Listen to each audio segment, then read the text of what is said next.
Hello friends, chana masala ரொம்ப taste and சிம்பிளாக எப்படி செய்கிறது அப்படின்னு சொல்லிட்டு பார்க்கலாம் வாங்க. அதுக்கு வந்து சன்னா வந்து ஒரு 6 to 8 மணி நேரம் நல்லா வாஷ் பண்ணிவிட்டு ஊற வச்சுக்கலாம். ஊற வச்சதை வந்து 3 to 4 விசில் வச்சு நம்ம வந்து எடுத்துக்கலாம். வேக வைக்கும்போது உப்பு வந்து ஆட் பண்ணி வேக வச்சு எடுத்துக்கலாம்.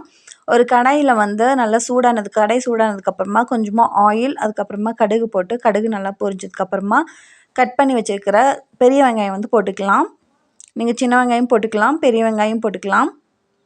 ஸோ இது கூட தக்காளி ஆட் பண்ணி நல்லா வதக்கணும். லைட்டாக உப்பு ஆட் பண்ணிவிட்டு நல்லா வதக்கிட்டு கொஞ்சமாக 1 டேபிள் ஸ்பூன் அளவுக்கு குழம்பு மிளகாய்த்தூள், ஒரு 1/2 டீஸ்பூன் அளவுக்கு வந்து கரம் மசாலா தூள், இது 2 மட்டும்தான் ஆட் பண்ணியிருக்கிறேன் ஃப்ளேவருக்கு. இது வந்து நல்லா மிக்ஸ் பண்ணி நல்லா மசியணும். பாருங்கள், இந்த அளவுக்கு வந்ததுக்கப்புறம் தேவையான அளவு வாட்டர் வந்து ஊற்றிக்கலாம். கொஞ்சம் கொதிக்கணும். கருவேப்பிலும் போட்டுட்டு நல்லா கொதிக்க வச்சுக்கலாம். இப்போ வந்து நம்ம வேக வச்சு எடுத்து வச்சுருக்கிற சன்னா வந்து இதில் ஆட் பண்ணிக்கலாம். கொஞ்சமாக சன்னா வந்து நான் மிக்சியில் கிரைண்ட் பண்ணி எடுத்துக்க போகிறேன். இந்த இந்த இந்த மாதிரி செய்யும்போது வந்து கிரேவியோட கன்சிஸ்டன்சி வந்து கொஞ்சம் திக்காக இருக்கும். அதனால தான் தேங்காய் அந்த மாதிரி எதுவுமே ஆட் பண்ணல. இது வந்து ரொம்பவே சிம்பிளான சன்னா மசாலா அப்படிங்கிறனால நான் சன்னாவையே அரைச்சி இதில் ஆட் பண்ணிக்கிட்டேன். இது ரொம்பவே டேஸ்டியாக இருக்கும். ஒரு 2 நிமிஷம் நல்லா கொதிச்சா போதும், கிரேவி வந்து ரெடி ஆயிரும்.